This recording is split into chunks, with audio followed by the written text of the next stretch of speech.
할렐루야.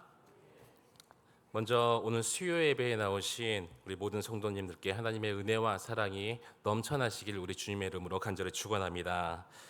오늘은 은혜의 보좌 앞으로 담대히 나아가자라는 제목으로 하나님의 말씀 전하도록 하겠습니다.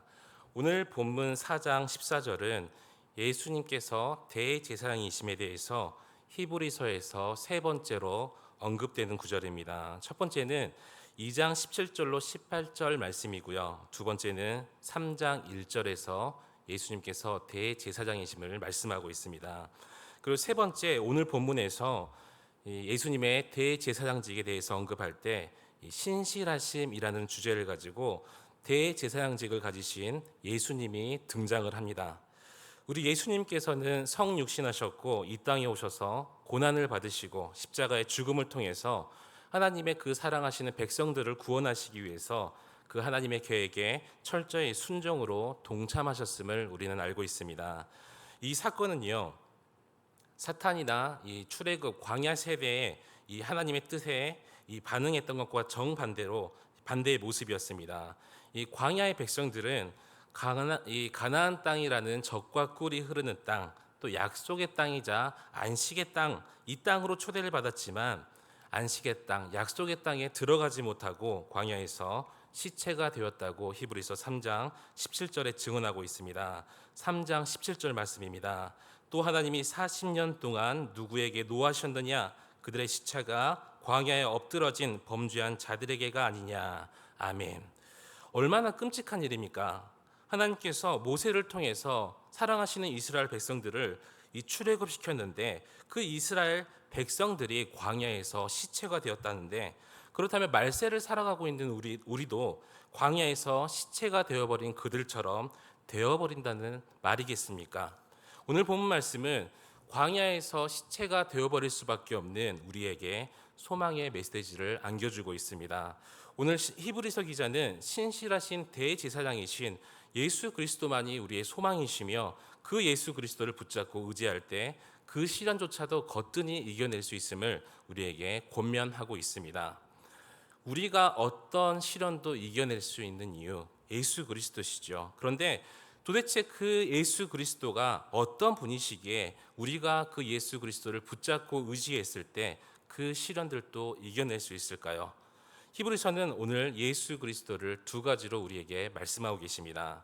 신실하신 대제사장이신 예수 그리스도를 히브리서 1장 5절부터 2장 14절까지 우리 따라하십시다. 천사들보다 우월하신 예수님. 또 히브리서 3장 1절에서 6절에서는 따라하십시다. 모세보다 충성되신 분. 이렇게 우리에게 증언을 하고 있습니다. 이스라엘 백성들이 광야의 시련에 직면했을 때에도 그들을 돕는 자들이 있었죠. 바로 천사와 모세였습니다. 하나님께 율법을 친히 받아서 전해주었던 모세와 천사들이 이스라엘 백성들과 함께 있지만 많은 사람들이 불순종으로 인해서 광야에서 죽었음을 우리는 알고 있습니다. 때로는 저와 여러분들도 광야의 이스라엘 백성 같은 이 시련에 또 시험에 처할 때가 있습니다. 병으로 아파할 때도 있고요. 또 유혹에 직면할 때, 죄 중에 빠져 있을 때, 사고를 당할 때, 외로움을 느낄 때, 고통 속에 있을 때, 돈이 없을 때, 굶주릴 때, 헐벗을 때, 핍박받을 때, 또 죽음에 있을 때, 특별히 아주 중요한 문제죠. 남편이 속썩일 때, 또 아내가 속썩일 때, 자녀들이 속썩일 때, 시련이 혹시 없다고 생각하십니까? 예수 그리스도를 붙잡지 않으면 이런 시련도 우리에게 조만간이라는 것입니다. 그럼에도 불구하고 우리에게 신실하신 대제사장이신 예수 그리스도가 계심을 여러분 믿음으로 믿으시기 바랍니다. 우리가 머리로만 그 예수 그리스도를 우리 구주라고 고백하는 것이 아니라 우리의 마음과 우리의 몸을 다하여 믿으시기 바랍니다. 성도는요, 이 위기에 처했을 때, 그리고 시험과 이 시련들이 나에게 다 찾아올 때 대제사장이신 예수 그리스도를 의지해서 하나님의 은혜의 보좌로 나아갈 수가 있습니다. 이 얼마나 큰 특권입니까? 성도만이 가진 특권이라는 것입니다. 오늘 말씀을 통해서 우리에게 그 어떤 시련이 찾아올지라도 큰 대제사장이신 예수 그리스도로 인해서 은혜의 보좌에 담대히 나아갈 수 있는 저와 여러분이 되시기를 우리 주님의 이름으로 간절히 축원합니다. 오늘 본문은 연약한 우리를 은혜의 보좌 앞으로 나아갈 수 있게 하신 예수 그리스도에 대해서 세 가지로 말씀하고 계십니다. 첫 번째는 예수님은 큰 대제사장이라고 성경을 말씀하고 계십니다. 본문 14절 말씀입니다. 우리 다 함께 읽도록 하겠습니다. 시작. 그러므로 우리에게 큰 대제사장이시니 계시니 승천하시니 곧 하나님의 아들 예수시라. 우리가 믿는 도리를 굳게 잡을지어다. 아멘. 제사장은 알겠어요. 그리고 대제사장도 알겠어요. 그런데 오늘 본문은 그냥 일반 제사장이 아니라 큰 대제사장이시라고 말씀하고 있습니다. 국문학적으로도 흔치 않는 표현이죠. 대제사장, 이 대자 속에 이미 큰 대자가 들어 있습니다. 예전에 우리 광고 보면 큰대 믿을신 대신증권 이렇게 해서 큰 대신증권이라 부르지 않지 않습니까? 마찬가지입니다. 헬라어로 찾아보아도 대제사장이라는 말 속에 이미 크다는 의미를 나타내고 있는 아르크라는 단어가 사용되고 있음을 볼 수가 있습니다. 이렇게 히브리서 기자가 굳이 예수님을 큰 대제사장이라고 불렀을 때는 분명히 특별한 무언가의 의미를 포함하고 있다는 것이죠. 다른 제사장들과는 무언가는 반드시 다르다는 것입니다. 예수님께서 이 땅에 존재했었던 아론의 반차를 따르는 아론의 계열을 따르는 제사장들과 완전 차별된 이 대제사장임을 히브리서 기자는 우리에게 강조하고 있습니다. 그리스도는요, 완전 다른 계보에서 속하고 있는 제사장으로서 이 땅의 제사장들이 사람으로서의 제사장들이 수행했던 직분과는 비교할 수 없을 정도로 완벽한 역할을 수행했다는 것입니다. 이것이 가능하게 된 것은 무엇이냐면 예수 그리스도가 바로 하나님의 아들이시요 죽으시고 부활하시고 승천하신 분이기 때문입니다. 그리스도께서 우리를 위해서 가장 낮은 위치, 인간의 위치, 자기를 비하하시고 인간의 구원 역사를 온전히 이루신 후에 다시 신적인 본래의 위치, 자신의 위치로 돌아가시죠. 이것을 신학적인 용어로 승귀라고 부릅니다.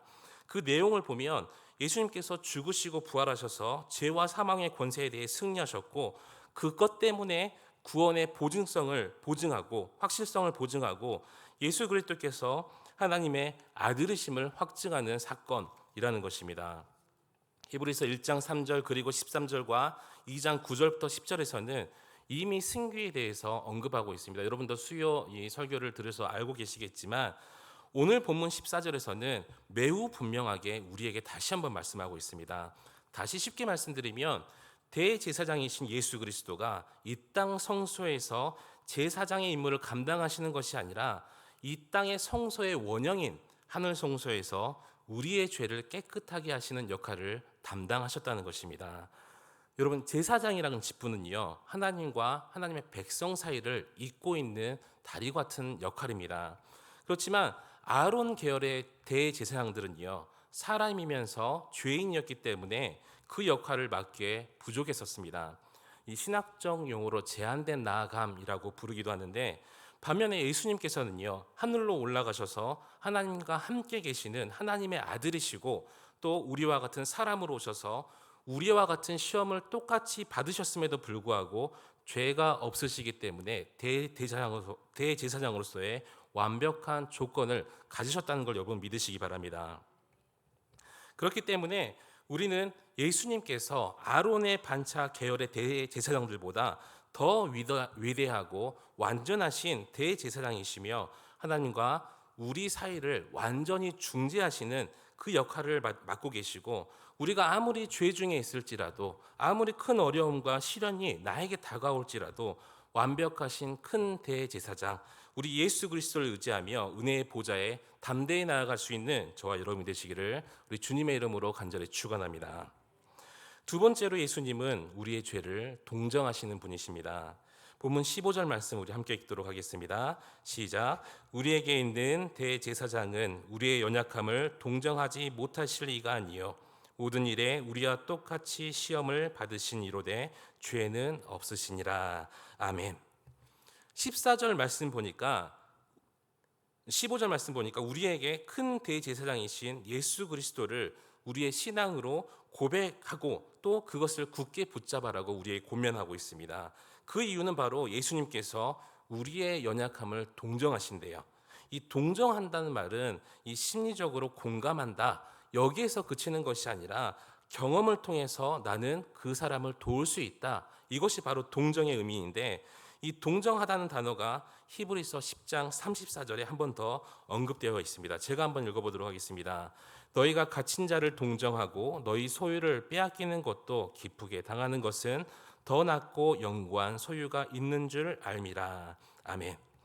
이 구절 속에서 당시 이스라엘 백성들의 삶을 잠시 엿볼 수가 있습니다. 그때 당시 로마의 정권에 속해 있었고 자신들의 소유를 뺏기고 핍박받고 고난받았던 당시 그 이스라엘 백성들의 삶이 드러나 있는데, 그래서 이 로마 정권이 그리스도를 못 믿게 하니까 유대교로 돌아가려고 했었습니다. 핍박 가운데 유대교로 돌아가려고 했었고, 그런데 예수 그리스도를 구주로 고백하고 믿었던 당시 유대인 신자들은 유대교로 돌아가려고 했던 자들, 핍박 가운데 어려움 중에 있었던 그들을 동정했던 그 이유가 무엇이냐면 더 낫고 더 영구한 소유가 있었다는 것을 알았기 때문이라는 것입니다. 예수님은 단순히 우리의 연약함만을 공감하시는 것이 아니라 실질적인 도움을 주신 분이십니다. 어려움에 처한 자에게 훈수, 덕담 들으면요 신경질 나요. 해결해 줄 수가 없기 때문이죠. 그런데 중요한 것은 바로 실질적인 도움이라는 것이죠. 배고픈 자에게는 뭐가 필요하죠? 밥이 필요합니다. 오늘같이 추운 날씨에 뭐가 필요하겠습니까? 따뜻한 옷이 필요합니다. 이것이 바로 실질적인 도움이라는 것인데, 그래서 우리가 예수 그리스도를 주라고 고백하고 예수님의 제자의 삶을 살아가겠다고 고백한다면 이 동정하는 삶이 그 당시 이 신약 시대에만 적용되는 것이 아니라 그리스도를 통해서 구원을 경험한 저와 여러분 그리고 모든 성도들에게 지금 이 순간 요구되는 삶이라는 것입니다. 사실 연약함이라는 것은요 누구나 다 가지고 있습니다. 제가 목사라고 제의 연약함이 없을까요? 저도 연약함이 있어요. 우리의 연약함은 우리의 죄와 연결되어 있을 때가 사실 너무나 많습니다. 그런데 오늘 15절 하반절에 보니까 예수님은 죄가 없으시다라고 말씀하고 있습니다. 이것을 두 가지 의미로 우리가 해석해 볼 수가 있는데, 첫 번째는 예수님의 무죄성을 말씀하고 있습니다. 하나님의 아들로서 본래적으로 존재적으로 죄가 없으시다는 것이죠. 많은 성경 구절들이 이것을 입증을 하고 있습니다. 그리고 두 번째는 자기를 임명하신 분의 충성됨을 또 의미하고 있습니다. 조금 쉽게 말씀드리면 하나님 말씀에 절대 순종 복종하시는 분이 바로 예수 그리스도라는 것이죠. 죄를 짓는 것이 아니라 매 순간 한순간도 놓치지 아니하고 하나님 말씀에 순종했던 삶이 바로 예수 그리스도시라는 것입니다. 우리의 연약함을 해결하고 우리의 죄의 문제를 해결하며 그리고 우리가 하나님 앞에 나아가려면 죄 없는 예수 그리스도만이 유일한 길이심을 여러분 믿으시기 바랍니다. 우리 인간에게는요 죄 때문에 또 죄를 짓게 하는 죄의 본성 때문에 하나님 앞에 우리는 설 수가 없습니다. 아무도 설 수가 없어요. 사랑하는 한광교회 성도 여러분, 우리의 연약함을 아비가 자식을 불쌍히 여기듯 또 고와 같은 우리를 버리시지 아니하시고 그 부르시는 음성을 오늘 이 시간 믿음으로 들으시기를 주님의 이름으로 간절히 축원합니다. 오늘 이 시간 예수님께서 우리의 연약함을 들어주신대요. 우리의 문제를 들어주시고요. 우리 죄를 해결해 주시려고 오늘 이 순간 우리와 함께 하심을 여러분 믿으시기 바랍니다. 우리를 진심으로 동정하고 계시는, 공감하시고 실질적으로 도움을 주시는 그 예수 그리스도께 우리의 짐들을 모두 다 맡기시기 바랍니다. 오직 죄 없으시고 우리의 큰 대제사장 되신 예수 그리스도를 의지하며 우리의 연약함, 죄까지도 맡겨드릴 수 있는, 그래서 우리의 모든 문제가 문제되지 아니하는 큰 기적을 맛보시는 저와 여러분 되시기를 우리 주님의 이름으로 간절히 축원합니다. 세 번째로 우리 예수님은 우리를 은혜의 보좌로 나아가게 하시는 분이십니다. 본문 16절 말씀 우리 함께 읽도록 하겠습니다. 시작. 그러므로 우리는 긍휼하심을 받고 때를 따라 돕는 은혜를 얻기 위하여 은혜의 보좌 앞에 담대히 나아갈 것이니라. 아멘. 유대인들이 오직 예수님만이 하나님 앞에 나아가는 이 유일한 길이라는 사실을 제가 말하는 것을 들었다면 아마 깜짝 놀라고 이해하지 못했을 것입니다. 왜냐하면 유대인들의 경우 하나님께 나아간다고 했을 때 가장 먼저 떠올리는 것이 바로 제사지요. 잘 아시다시피 제사는 제사장이 주관하는 것입니다. 그 제사장들마저도 하나님 존전 앞에 이 나가는 것을 담대히 나아가는 것을 이 불가능하다고 생각을 했었습니다. 제사장들도요, 이 제사로 하나님께 나아감에 있어서 분명한 구별과 차별이 있었습니다. 이 성막과 성전을 보시면 성소에서 제사장들이 자신의 직무를 수행했었고요. 거룩한 공간인 지성소는 대제사장만이 그 직무를 수행할 수가 있었습니다. 그렇다고 이 대제사장들도 거룩한 지성소를 아무 때나 자신이 원하는 방식으로 자기가 원할 때 갈 수 있는 것이 아니었었습니다. 대제사장들도 우리 이 아론의 아들들이죠. 나답과 아비후 그 교훈을 잘 알고 있었기 때문에 자신들의 죄를 되돌아보면서 그 자신의 신분이 대제사장임에도 불구하고 벌벌 떨면서 이 지성소에 들어가야만 했었습니다. 그렇지만 오늘 본문은 저와 여러분들을 향해서 그 은혜의 보좌 앞에 담대히 나아가라.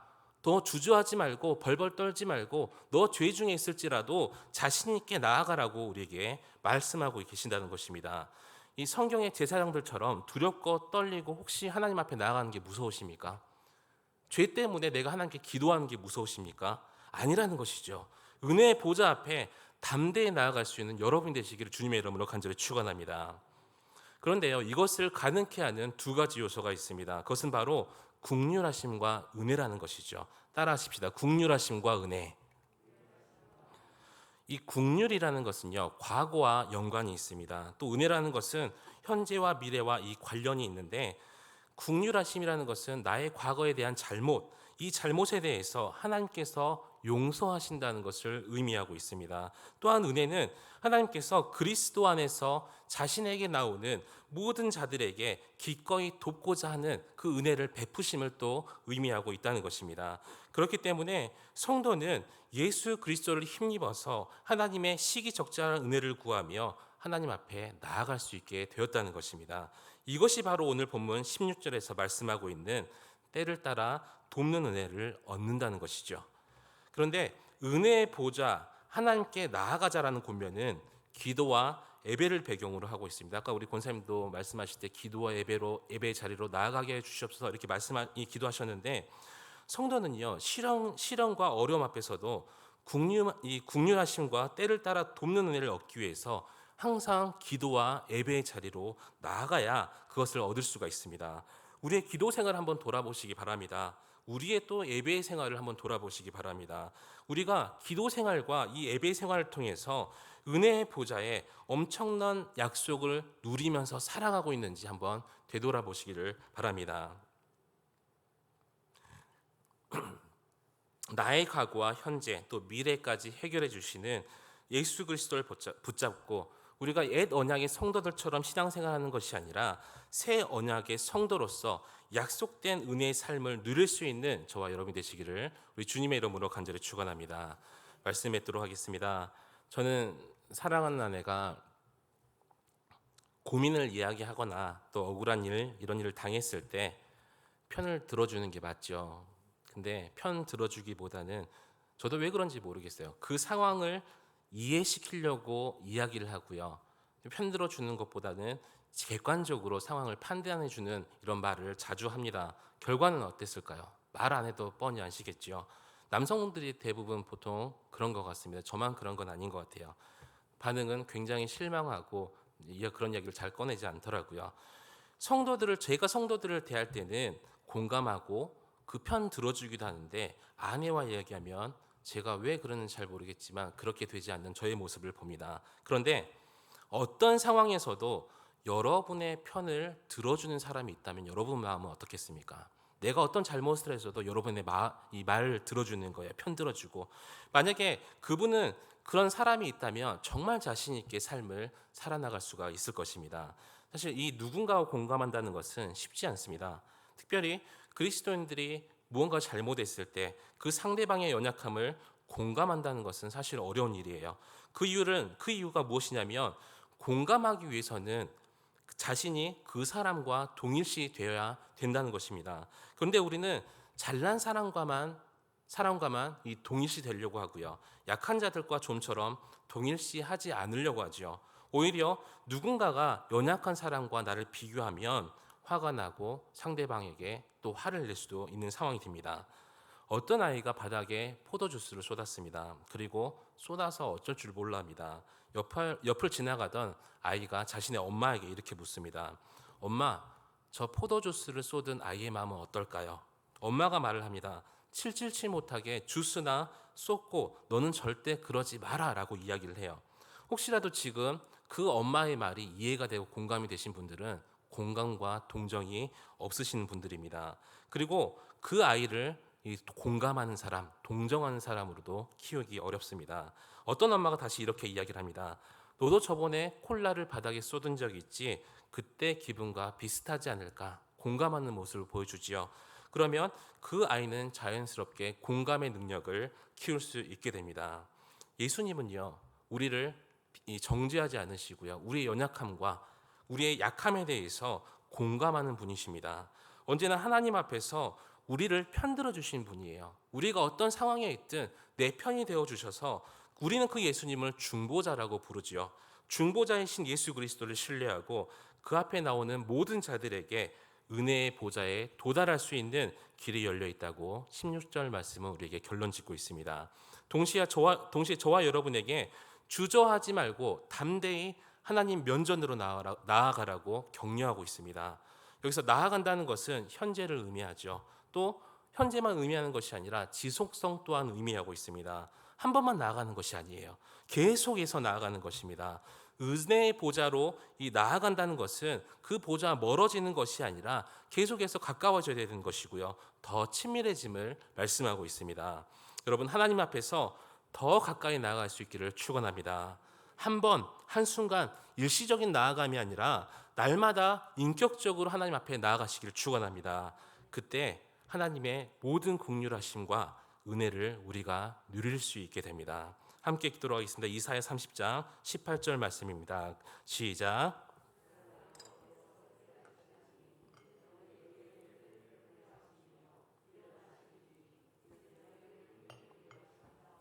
대저 여호와는 정의의 하나님이시라. 그를 기다리는 자마다 복이 있도다. 아멘. 여러분, 문제 해결받기 원하십니까? 또 죄 용서받기 원하십니까? 또 힘든 상황 속에서 벗어나고 싶으십니까? 여러분, 여러분의 인생에 축복받고 싶으시다면, 그렇다면 날마다 우리에게 복 주시고 은혜 주시기를 원하시며 우리에게 긍휼 베푸시기를 기다리고 계시는 그 은혜의 보좌에 나아갈 수 있기를 축원합니다. 그 은혜의 보좌를 사모하며 나아가며 날마다 우리에게 은혜를 베푸시는 그 하나님의 은혜를 경험할 수 있는 저와 여러분 되시기를 축원합니다. 그 은혜라는 것이요, 나의 연약함을 붙들고요, 나의 필요를 채워주시는 것이에요. 하나님께서 하나님의 때 우리 삶을 도우시는 그 은혜를 우리에게 약속하고 계십니다. 그래서 우리는 더 이상 불안함과 염려가 아닌 기도와 하나님께 나아가는 예배를 통해서 평안과 확신으로 나아갈 수가 있습니다. 이것이 바로 우리에게 주신 축복이라는 것이죠. 사랑하는 한강교회 성도 여러분, 큰 대제사장이신 예수 그리스도를 붙잡고 의지하며 때를 따라 돕는 은혜의 보좌 앞에 더 담대히 나아갈 수 있는 저와 여러분이 되시기를 우리 주님의 이름으로 간절히 축원합니다. 기도하시겠습니다.